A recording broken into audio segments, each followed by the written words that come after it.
오늘 워크숍 주제는 이제 여러분들이 상담 심리사로서 이제 그 내담자와 상담 진행하시면서 이제 하시게 되는 그 사례 개념화에 대한 내용으로 지금부터 한 4시간 정도 진행하겠고요.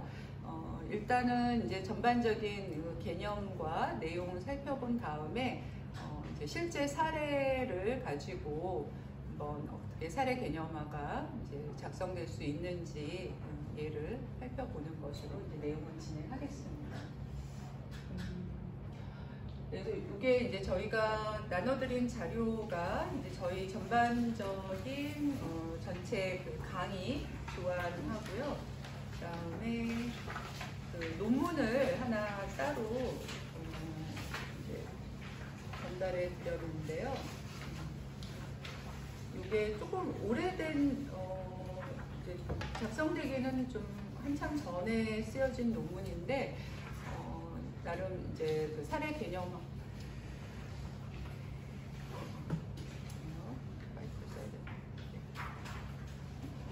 그 사례 개념화에 대한 이제 내용을 그래도 잘 설명해주고 있어서 그 논문도 같이 한번 살펴보는 기회를 갖겠습니다. 네, 여러분들이 아마 뭐 사례 개념화, 네, 뭐 원어로는 그 케이스 포뮬레이션이죠. 사실 이 케이스 포뮬레이션이란 이제 용어는 그 거의 모든 상담 이론에서 이제 쓰여졌던 용어예요. 특히 이제 인지행동 치료 같은 경우는 그 이제 그 이론의 전체적인 큰 틀이 인지행동적 접근으로 그 이제 사례 개념화하는 게 그 이제 치료하는 상담하는 과정에서 상당히 중요한 작업이기도 하죠. 네, 그래서 아마 그거를 바탕으로 이제 다른 이론에서도 그 이제 사례 개념화를 진행하는 이제 일들이 일어나고 이제 지금 현재는 특정 이론에서 이제 진행되는 작업이 아니라 여러분들이 어떤 이론적 접근이나 또 이제 특정 이론이 아니라 이제 통합적인 그 이제 접근으로 상담을 진행하시더라도 이제 상담 과정에서 꼭 여러분이 진행하시고 또 적용하시고 실행하셔야 되는 그런 과정으로 이제 자리 잡혔습니다. 네. 그래서 이제 사례 개념화의 정의를 한번 저희가 먼저 살펴보면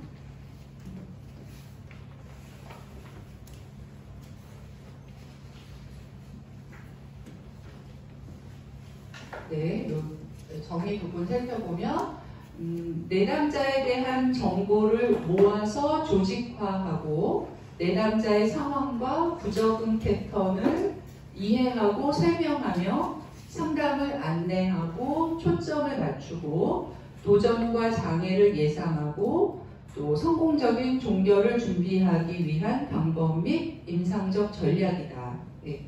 그 스펠이라는 자가 비교적 오래지 않은 시간에 2010년에 발표한 책에서 이제 한 정의예요. 그래서 여기 보면 정의이기도 하지만 실제로 사례 개념화에서 여러분들이 하셔야 되는 일들을 각각 나눠 이제 얘기하고 있죠. 그래서 정보를 모아서 조직화한다. 또 내담자의 상황과 부적응적인 패턴을 이해하고 설명한다. 또 상담을 안내하고 초점을 맞춘다. 도전과 장애를 예상한다. 또 성공적인 종결을 준비한다. 네, 그래서 이제 요런 이제 내용들을 여러분들이 모아서 일종의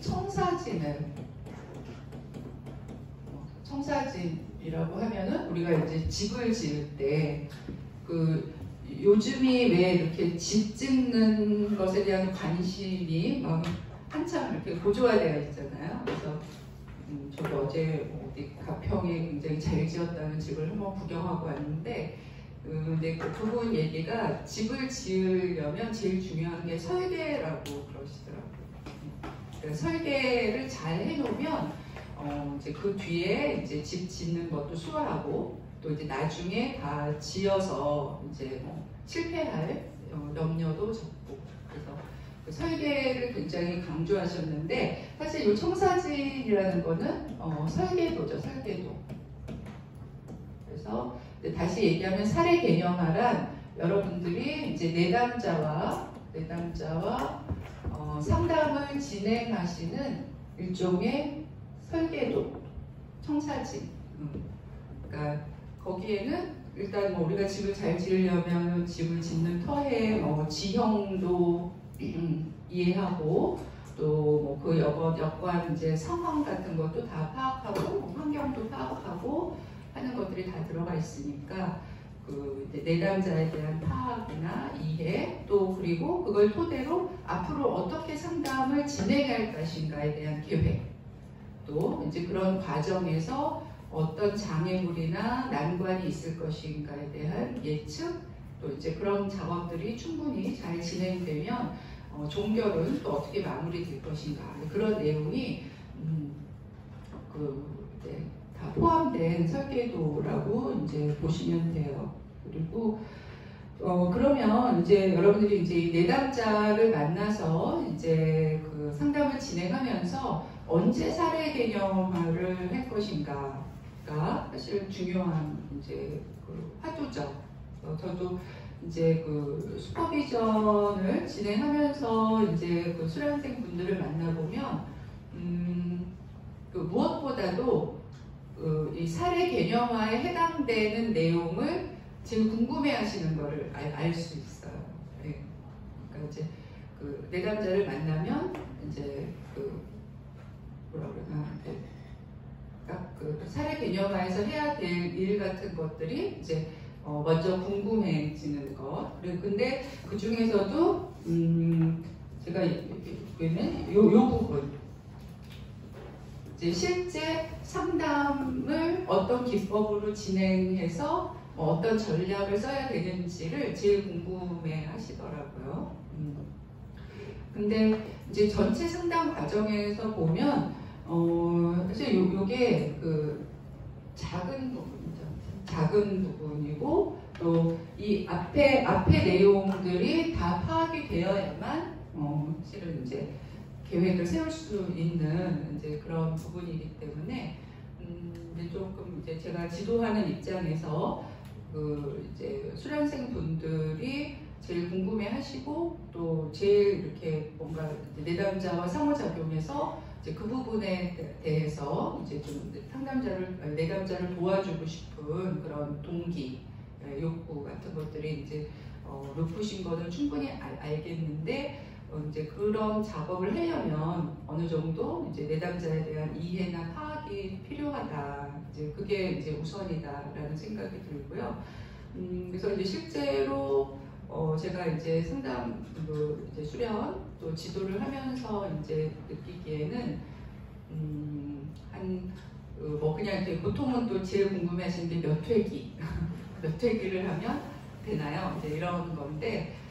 좀 막연한 질문이긴 하지만 그래도 뭐 굳이 우리가 회기수로 얘기하면 한 미니멈 5회기에서 또 이제 조금 뭐 파악이 어렵다거나 아니면 이제 상담자로서 조금 이제 내가 이제 더 경험이 필요하다 이러면은 뭐 10회기까지도 갈 수 있는데 적어도 5회기는 지나야 그 검사 실시 해석을 제외한 면담만으로 이제 5회기를 지나야 이제 그 사례 개념화를 할 수 있는 준비가 된다 이렇게 말씀드릴 수 있을 것 같아요. 그리고 당연히 여러분들이 이제 경험이 많아지고 또 이렇게 숙련도가 올라가면 개념화 하실 수 있는 그런 이제 능력도 많아지시고 조금 더 빠른 시일 내에 이제 개념화를 하실 수 있겠죠. 하지만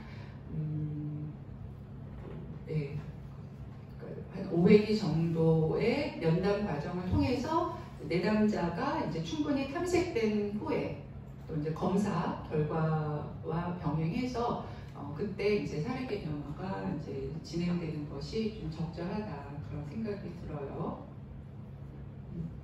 그러면 이 구체적인 내용으로 들어가기 전에 제가 나눠드린 논문을 통해서 논문을 좀 살펴보면서 우리가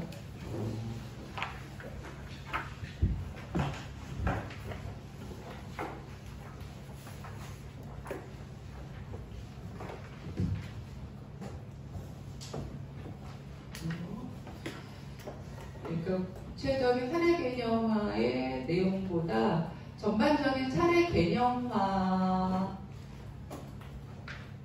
어떤 것인지 한번 살펴봤으면 좋겠어요. 그래서 이 논문은 이제 그러니까 이제 지금도 사실 뭐 그렇게 크게 다르지 않은데 이제 2010년이니까 벌써 이때만 해도 이제 사례 개념화를 이제 외국의 교재나 이제 그런 이제 사례 개념화의 요소들을 그대로 그냥 들여다가 사용하는 경우가 많고, 그래서 특히 이제 우리나라 국내의 상담자들이 이제 특별히 사례 개념화의 요소로 뽑는 것은 어떤 것인지 이제 그런 것들을 알아보고 또 이제 그 사례 개념화의 이제 하부 세부적인 요소 중에 요소들 간에 이제 그 슈퍼바이저나 또 이제 상담의 경력이 오래된 사람들이 어떤 차이를 보이나, 그러니까 이제 초보인 분들은 사례 개념화에서 이런 요소가 이제 더 중요하다라고 여기는데 그에 반해서 이제 슈퍼바이저들이나 좀 경력이 오래된 분들은 좀 다른 요소를 더 중요하게 여기나, 이제 그런 것들을 이제 알아보기 위한 연구거고요. 그 연구의 내용이나 결과의 의미보다는 그 이제 과정에서 이제 사례 개념화를 설명하고 좀 파악하는 내용들이 저희에게 도움이 될 것 같아서 이제 제가 좀 가져왔어요.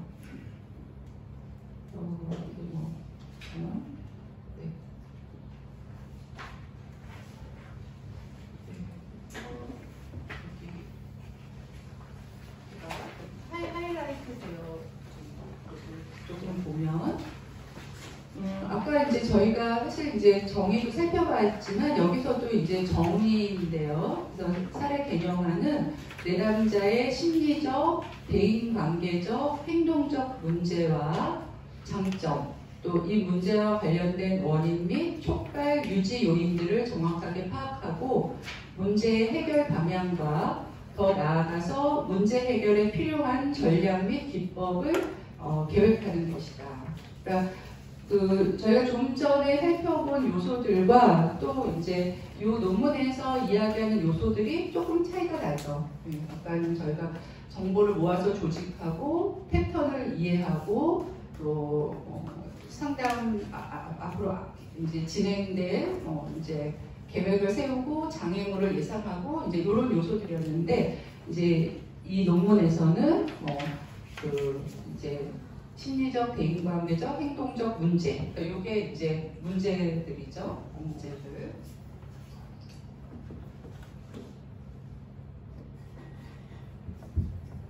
여기서 일단 첫 번째 문제, 또 문제의 원인, 이제 원인에서도 뭐 촉발 유지 요인, 그리고 이제 해결의 방향과 전략 및 기법. 네. 그리고 요게 여기까지가 이제 정의라고 할 수 있고요. 근데 이제 이 사례 개념화도 이제 상담 수련생이 이제 내담자와 관계를 맺는 능력이나 이거를 이해하는 이제 능력이 필요하다, 뭐 이런 거 있어요. 그다음에 사례 개념화는 요 아래 내담자에 대한 복잡하고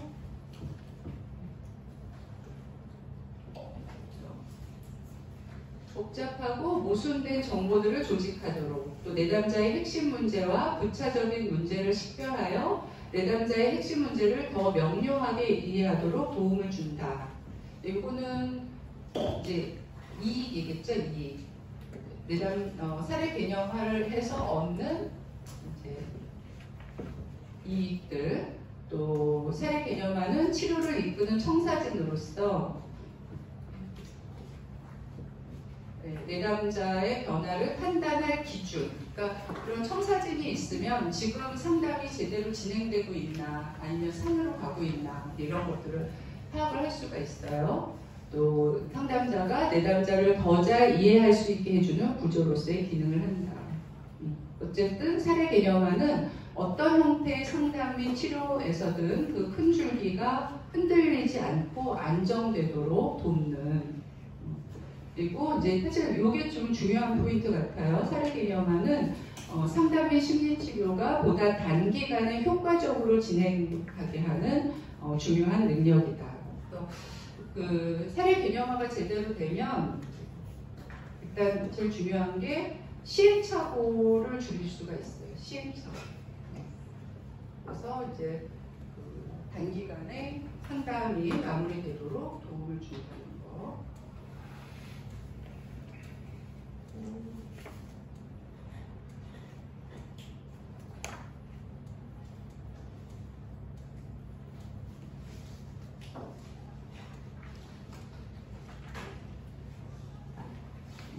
요게 이제 이분들이 본 요소들 중에 그 상관이 높은 요소들이었고요.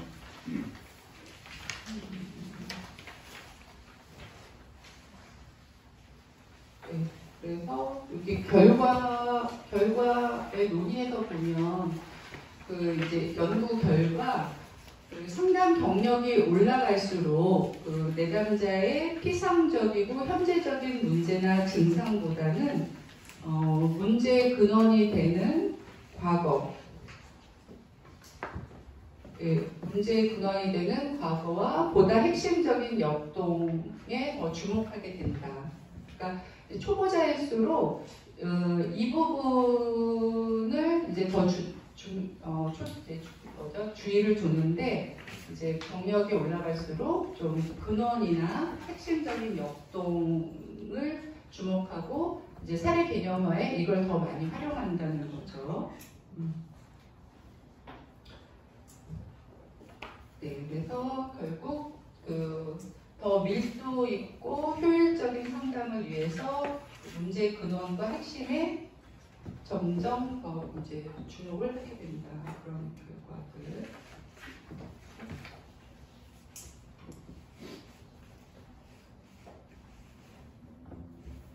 네, 그래서 또한 이제 그 슈퍼바이저들, 슈퍼바이저 분들이 아무래도 상담 경력이 높은 분들이 하니까요. 슈퍼바이저 분들도 표면적인 문제나 증상보다는 내담자의 핵심적인 문제와 보다 내담자의 내적인 특성, 그리고 문제에 대한 이해를 바탕으로 한 적절한 개입 전략에 보다 주목하고 있다. 근데 실제로 이제 연구를 통해서도 근데 초보 상담자들의 경우에는 그들의 상담 기술을 좀 경직된 방식으로 적용하고 또 적절한 상담 의도와 이에 부합하는 개입 기술 인지에 대한 고려 없이 좀 행해지는 그런 경향이 있다. 내용들. 네. 실제 연구에서도 이제 그런 내용들이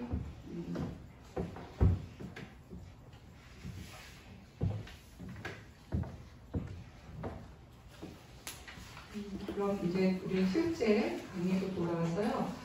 정의와 또 이제 그것에 관련된 전반적인 내용들을 살펴보았고, 그럼 실제로 그 사례 개념화를 하는 내용들을 먼저 살펴볼게요. 여기서 이제 기능이라고 얘기했지만, 기능이라고 할 수도 있고, 네. 기능이라는 말도 되고, 또는 내용이라고 생각하셔도 돼요. 네. 내용. 실제로 여러분들이 하는 일을 생각해보세요. 그래서 먼저 이제 모아서 조직한다. 모아서 조직한다는 거는 어떤 거냐면 내담자와 면담을 통해서 내담자의 호소, 그다음에 기대, 그리고 역동에 관한 잠재적인 가설을 세우는 거예요. 그러니까 모은다는 거는 내담자의 호소, 기대 및 기대에 대한 거를 모으는 거고, 가설을 세우는 게 이제 조직화한다는 거죠. 그 면담한 내용들을 가지고. 그래서 이 가설들이 어떤 가설이냐? 내담자의 현재 및 과거의 삶에서 촉발 요인, 유발 요인, 그리고 유지 요인. 이거는 이거에 대한 호소예요. 호소에 대한 촉발, 유발, 유지, 그리고 이거를 다 아우르는 패턴. 오늘 여러분들이 이 패턴이라는 말을 여러 번 듣게 될 것인데요. 사례 개념화의 핵심이에요. 그러니까 이 내담자의 어떤 그런 문제들이나 역동들 같은 것들이 어떤 그러니까 정해진 규칙 같은 거죠. 네. 그리고 그래서 결국 우리가 모아서 조직하는 이유는 이 패턴을 찾기 위한 이제 그 작업이다라고 생각하시면 되고요. 그 다음에 이런 내담자에 대한 거기서 패턴은 부정적이기 때문에 우리가 상담 장면에서 다루는 거겠죠. 대한 윤곽이 드러나고 가설이 정립되면 그 다음에 이제 진단적, 임상적, 문화적 공식화가 구체화된다. 네, 요거는 이제 저희가 오늘 공부하는 사례 개념화의 이제 하나하나의 단계들이에요. 진단적 공식화, 임상적 공식화, 문화적 공식화가 이제 구체화될 수 있는데, 이 공식화 안에는 내담자의 과거, 현재, 그리고 상담의 개입이 없다면 미래에 보이게 될 반응. 그러니까 내담자가 과거에 보였던 행동, 또 현재 보이고 있는 행동, 그리고 상담을 하지 않으면 미래에 보이게 될 이 행동의 원인을 설명하는 거예요. 원인을 이제 진단적 공식화, 임상적 공식화, 문화적 공식화에서 설명하는 것이고요. 그리고 이런 설명에는 내담자의 욕구나 기대, 문화, 그리고 성격 역동에 적합한 상담 개입을 수립하는 근거가 됩니다. 그래서 요거를 바탕으로 상담 계획, 그 개입 계획을 세운다는 거죠. 그러니까 이게 하나하나 단계예요. 모아서 조직화해서 패턴을 발견하고 또 이 패턴을 바탕으로 이제 어떤 설명을 하고 또 그 설명을 바탕으로 개입을 어떤 구체적으로 어떤 전략이나 그 기술들을 가지고 진행할 것인가를 이제 세운다. 네. 그러니까 이 개입이 이 아래에 있는 안내하고 초점을 맞추기죠.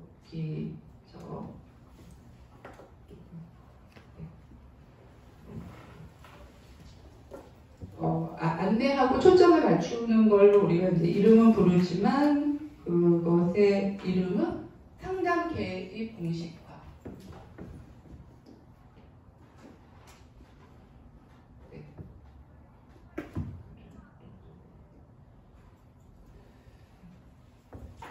상담 계획 공식화.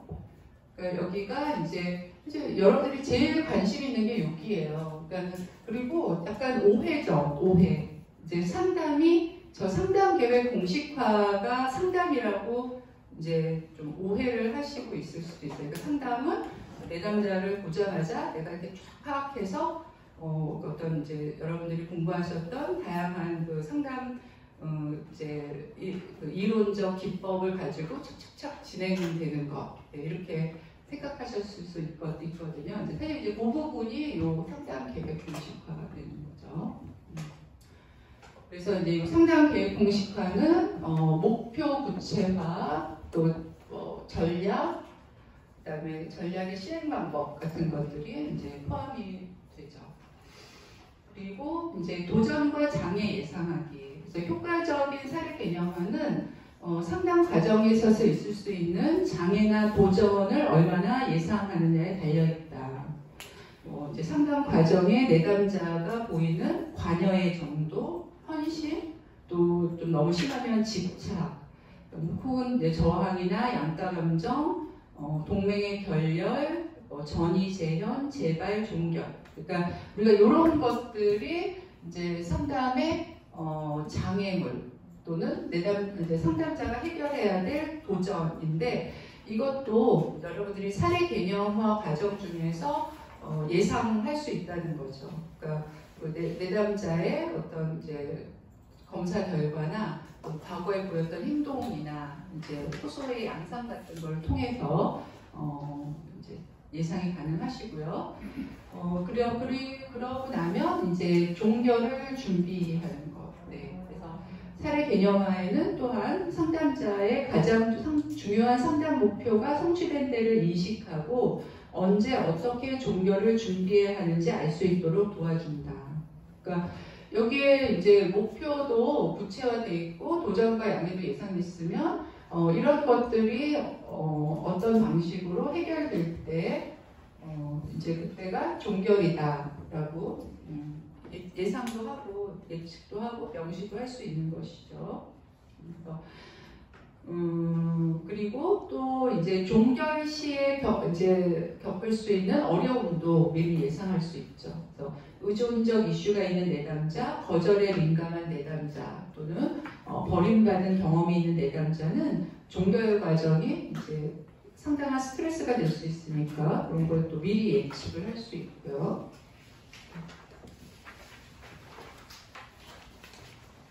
그래서 이제 그런 위에서 우리가 얘기한 그런 다양한 점을 예상한 효과적인 사례 개념화는 내담자에게 종결 준비시키는데 매우 유용하다. 여기까지 혹시 질문 있으신가요? 네, 진행된 것에 대해서.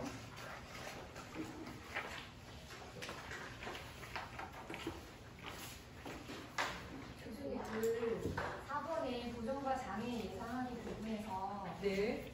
이 적극적인 관여와 헌신, 집착, 저항, 양가 감정, 동맹의 결렬, 전이, 재현, 재발, 종결 이 모든 게 상담자와 내담자 사이에서 일어나는 상담자와 내담자의 사이라는 거는 둘 간의 관계를 말씀하시는 건가요?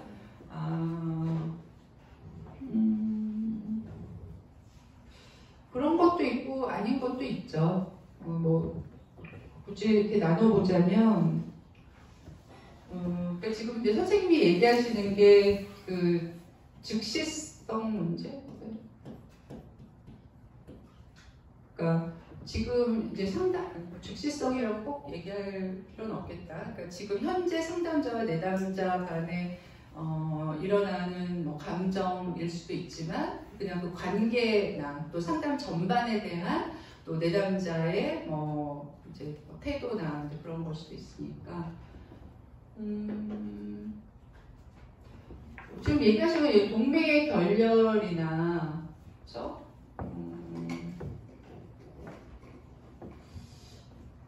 전이세요? 뭐 이 정도는 상담자하고 좀 직접적으로 관련이 있지만 다른 것들은 사실 꼭 그렇게 볼 필요는 없죠. 그러니까 내담자 자신의 문제나 또 그분이 이제 가지고 있는 문제의 어떤 종류 또 단계에 따라서 달라질 수 있기 때문에 굳이 이 장애를 그 내담자와 상담자의 관계로 볼 필요는 없을 것 같고요. 그것보다는 이분이 효과적인 상담을 진행하는 데 있어서 어떤 것이 걸림돌이 될까. 근데 내담자마다 다 다르거든요. 그러니까 그거를 미리 예측하는 것도 사례 개념화의 한 일부다라고 이해하시는 게 더 맞는 거죠. 네. 예를 들어서 내담자가 자기한테 직접적인 문제가 아닌데 이게 부모나 가정에서의 문제가 그 얘기만 계속 한 5회기까지 이렇게 주로 이제 해오다가 네. 그게 자기한테 이제 어떤 그 불안한 상황으로 이렇게 됐을 때 그 부분을 어느 정도 조직화하고 사례 개념화에 반영을 시켜야 되는지. 그러니까 이제 질문이 내담자가 상담 장면에서 자기의 문제를 얘기하는 것이 아니라 네. 가족이겠죠? 또는 뭐 자기와 가까운 사람의 어려움을 그 문제가 계속 그 이야기한다는 네. 거죠. 근데 보니까 그 부분이 때문에 자기가 불편해해요 많이. 그럼 그게 문제죠. 너무 이게 좀 포괄적이고 많다 보니까 이걸 어느 정도 이제 그럴 때는 할수 있는 건지. 그 이분이 토로하는 뭐 타인의 어려움, 또 타인의 문제가 나에게 어떤 영향을 미치나를 이제 탐색하는 게 사례 개념화의 한 요소죠. 그게 왜 이 내담자한테 그렇게 중요하고 이 귀한 상담 시간에 와서 내가 토로하게 되는가를 이제 파악하는 게 사례 개념화의 한 요소가 되는 거죠. 그 사람들의 문제가 아니라 그게 이 내담자와 어떤 관련이 있고 이 사람은 그것 때문에 어떤 뭐 어려움과 고통을 겪고 또 어떤 기대를 갖고 있나. 그러니까 초점을 내담자에게로 자꾸 맞춰야죠. 그 어떤 이야기를 하든지 간에 상담자는.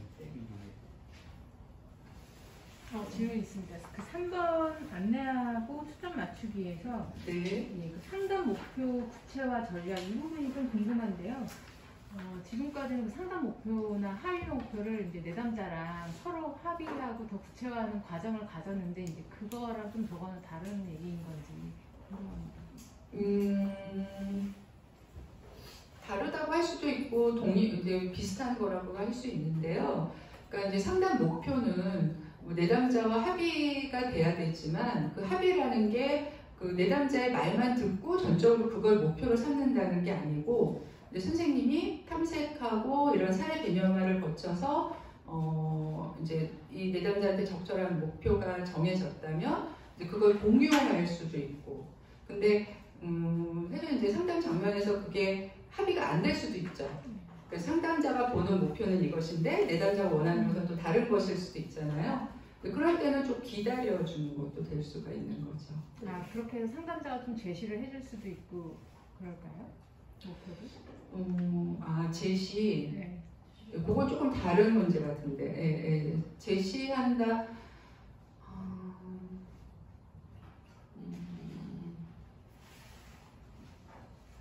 제시하는 거는 약간 지시하는 것처럼 들릴 수도 있겠죠. 네.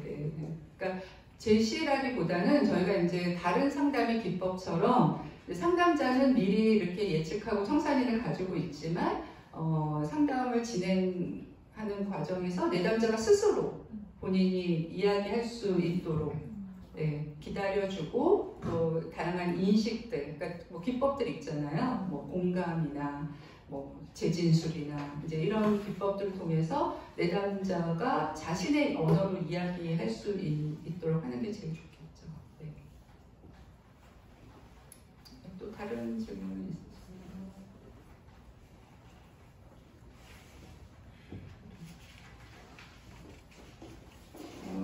질문을 많이 하시면 저희 워크숍에서 통역을 하시죠.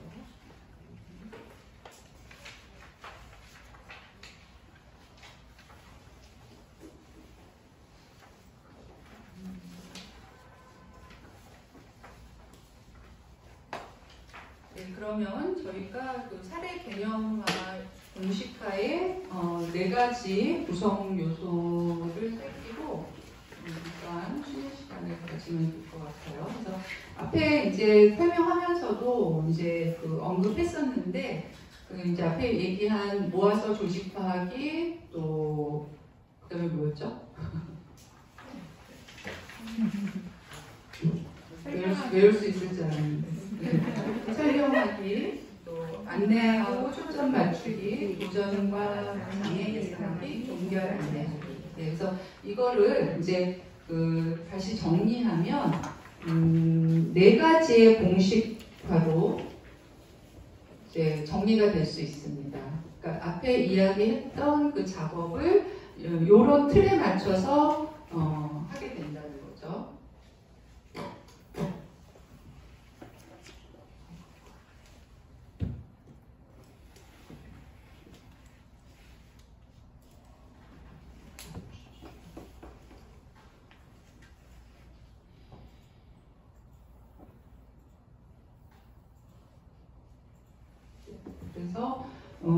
네 가지의 구성 요소. 예.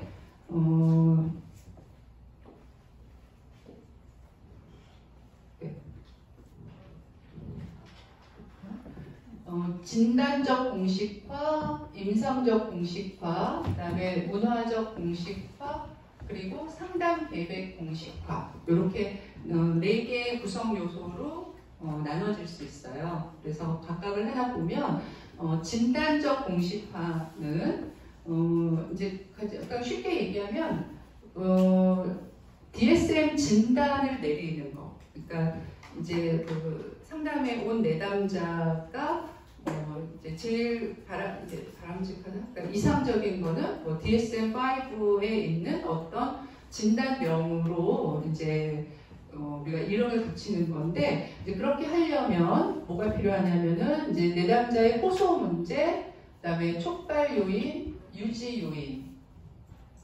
요게 여러분들이 개념화를 하기 위해서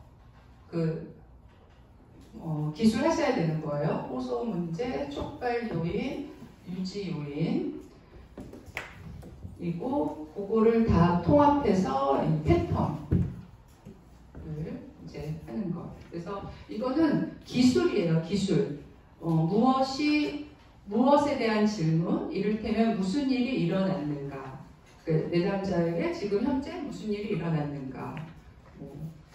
우울해서 회사를 가지 못한다, 학교를 가지 못한다. 그것이 촉발된 이유는 중간고사에서 떨어졌다. 그리고 이제 그거를 계속 이제 자기 절명하면서 집에만 있는다. 이런 것들. 그래서 지금 현재 이 내담자에게 어떤 일이 일어나고 있는가라는 기술적인 부분이 진단적 공식화고요. 임상적 공식화는 이 위에 내렸던 진단에 대한 원인. 그래서 내담자의 패턴을 설명하고 왜라는 질문, 왜 일어났는가에 대한 답이고요. 사례 개념화에서 사실 제일 중심이 되는 요소죠. 제일 어렵기도 하고요. 또 이제 전체를 이제 작성하기 위해서 제일 핵심이 되는 부분이기도 해요. 그리고 진단적 공식화를 통해서 상담 계획 개입 공식화를 하기 위한 전제 작업. 그건 왜 그러냐면 진단적 공식화가 동일해도 같은 우울증이라도 이 임상적 공식화에 따라서 상담 계획은 전혀 달라질 수 있거든요. 이제 원인이나 패턴에 따라서. 그래서 제일 핵심이 되는 부분이 임상적 공식화입니다. 그다음에 이제 문화적 공식화. 근데 이게 사실 이제 저희 우리 문화에서 이제 문화적 공식화는 문화에서 좀 어려운 부분이긴 한데요.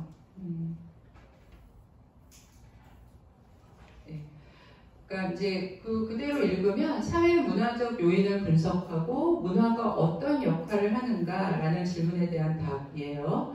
문화적 정체성, 문화 적응과 스트레스의 정도, 문화적 설명, 그리고 문화적 역동과 성격 역동 간의 상호작용을 구체화한다. 조금 그냥 단순하게 이야기하자면 이거는 상황은 너무 애매하다. 그러니까 지금 이 내담자가 처한 어떤 외적인 조건, 근데 그게 이제 그냥 일시적 그때그때 변하는 상황이 아니라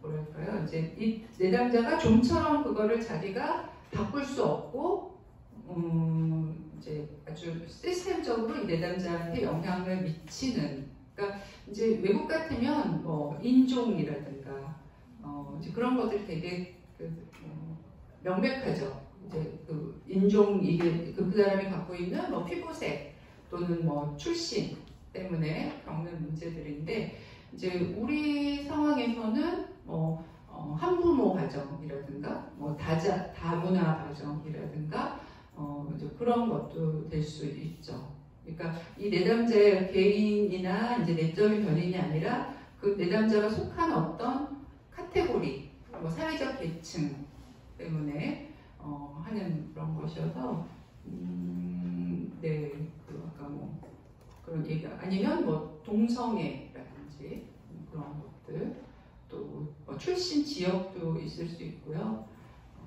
사회나 경제적인 클래스, 계층 같은 것도 있을 수 있습니다. 뭐 학벌의 문제 같은 것도 있죠. 그래서 예민하게 잘 살펴보면 사실 여러분들이 만나는 내담자에게도 적용될 요소가 많이 있어요. 그런데 이제 어려운 게 뭐냐면 그게 그것만 해서 발생하지 않는다는 거죠. 여기 보면 이 문화적 공식화라고 하더라도 문화적 역동과 성격 역동 간의 상호작용. 그러니까 명백한 같은 이제 뭐 미국 사회에서의 아프리카 아메리칸인이라도 어떤 사람은 성공을 하잖아요. 어떤 사람은 뭐 이렇게 불행하게 되고 이제 그런 것처럼 그 개인차를 잘 구분하는 것이 중요하시고요. 그다음에 이제 마지막이 상담 개입 공식화입니다. 그래서 이 앞에 진단적 공식화, 임상적 공식화, 문화적 공식화를 다 토대로 상담 계획을 위한 명확한 청사진을 제공하는 것. 네. 그럼 여기서의 초점은 어떻게 변화시킬 것인가에 대한 답이에요. 그래서 비로소 여기에 상담 목표나 초점, 또 전략과 구체적인 개입, 또 이때 예상되는 도전과 장애물 같은 것들이 몇 개에 포함이 되게 되죠. 그래서 이게 제대로 나오려면 이 앞에 작업들이 탄탄하게 돼야 돼요. 그러니까 이제 여러분들이 이제 수련하시면서 공부하시면서 그 관심을 가져야 될 거는 이 앞에 작업이에요. 그러면 요거는 사실은 저절로 될 수 있어요. 근데 이 앞에 것이 없이 이걸 하려면 약간 뭐 소설을 쓴다거나 너무 그냥 그 뻔한 이야기, 전혀 이렇게 내담자의 현실과 동떨어진 그냥 내가 알고 있는 이야기를 여기에다가 쓰게 되는 경우가 많이 있죠. 네, 여기까지 질문 있으신가요? 네. LGBTQ 같이 네. LGBTQ라고 네, 성적 소수자들 네. 같은 경우는 네. 문화적 공식화 관점에서 뭔가 제가 예를 들어서 뭐 우리나라에서는 성적 소수자들이 뭔가 차별을 받는다 뭐 이런 관점에서 그거를 대입을 해서 생각을 해야 되는 건가요? 그러니까 이제 그분이 겪는 호소에 그분이 어떤 뭐 동성애자여서 받는 뭐 편견 또 불이익 그런 것들이 연관이 되는지를 기술을 하는 거예요. 그러니까 단순히 그 내담자의 심리적인 문제, 뭐 발달상의 문제가 아니라 이분이 동성애자이기 때문에 그거는 이제 본인이 갖고 있는 그런 편견도 될 수 있어요. 또 아니면은 뭐 주위의 직장에서 받는 그런 뭐 이제 커뮤니티에서 받는 그런 것. 그거는 이 내담자 개인의 문제가 아니라 그런 동성애자라는 커다란 카테고리에서 오는 어려움이니까요. 그러니까 이제 사회 기능을 하는 게 어쨌든 상담자가 내담자의 밑그림을 그리는 과정이라는 상담자의 주관이나 상담자가 바라본 그 소수자에 대한 시각 그런 생각이 있을 거 아니에요. 그런 것을 반영해서 이렇게 하는 그거는 아니죠. 그거는 이제 그 진즉의 그 상담자의 가치관과 그 내담자의 가치관 사이에서 해결이 돼야 될 일이고, 이거는 내담자 측면에서 정리되는 것이죠. 뭐 거기에 나는 동성애에 대해서 그렇게 뭐라고 어떻게 해야 되나 이제 호호 아니면 이제 상담자는 인정하지 않는데 이제 그런 내담자를 만나서 뭐 이런 어려움이 있다 그런 부분은 아닌 것이죠. 저기 전략과 구체적인 개입에서요.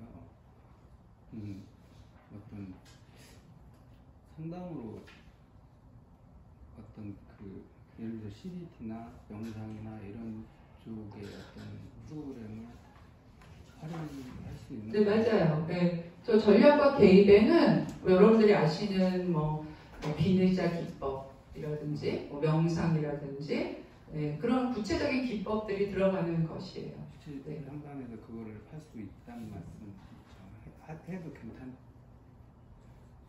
그게 아니고 계획을 세운다. 네, 지금은 계획을 세우는 그 연습을 하는 거고요. 할 수 있다라는 건 무슨 말씀? 해도 되냐? 네, 그거를 예를 들어 뭐그 척도나 이런 거를 잠깐. 그렇죠. 이제 해야 되는 그 단계가 오면 하셔야죠. 근데 이제 뭐 슈퍼바이저가 말릴 때는 아직 그런 단계가 아니고 하려고 하거나 했을 때는 이제 말리거나 혼나게 되겠죠. 다른 질문. 네. 그 문화적 공식화가 이제 사회적 문화적 요인이라는 게 크게 보면 뭐 한국 문화라는 것도 있고 작게 보면 그 집안의 어떤 문화도 있는데 그게 이제 그렇게 작은 거 큰 거 다 포함해서 그 문화적 요인을 보라는 말씀으로 이해하면 되나요? 접근이 이제 되게 광범위하게 느껴져가지고요. 네네네 맞아요. 네. 그게 좀 명확하지 깔끔하게 명확하지는 않는데요. 집안의 문화는 조금 너무 마이크로한 것 같고요. 이제 그게 뭐 그분이 사는 이제 태어난 지역이라든가 뭐 속한 조직이라든가 이제 뭐 아까 말씀드린 종교라든가 이제 거기까지는 확대될 수 있을 것 같은데 네. 그럼 누가 봐도 그 부분은 좀 짚고 넘어가야 되는 뭐 그렇죠. 거기에는 그 동의가 있어야 돼요. 그거 한 사람의 주관적인 입장이 아니라 적어도 이 사회가 가지고 있는 어떤 일정한 형태의 의견, 그 저기 어떤 이제 그룹에 대한 그것 때문에 이 내담자가 뭐 고통을 받거나 힘들어하거나 불이익을 당하거나 할 때는 문화적 공식화. 그래서 여러분들이 만나시는 내담자가 50% 이상은 사실 해당 사항이 없어요. 네. 그러니까 막 억지로 이렇게 하시려고 할 필요는 없어요. 네. 근데 간혹 그런 걸 적용하면 훨씬 더 이해가 잘 되고 개념화에 도움이 될 그런 케이스가 있다. 그렇게 말씀드리는 거죠. 네, 그러면 10분까지 2시 10분까지 쉬었다가 다시 시작할게요.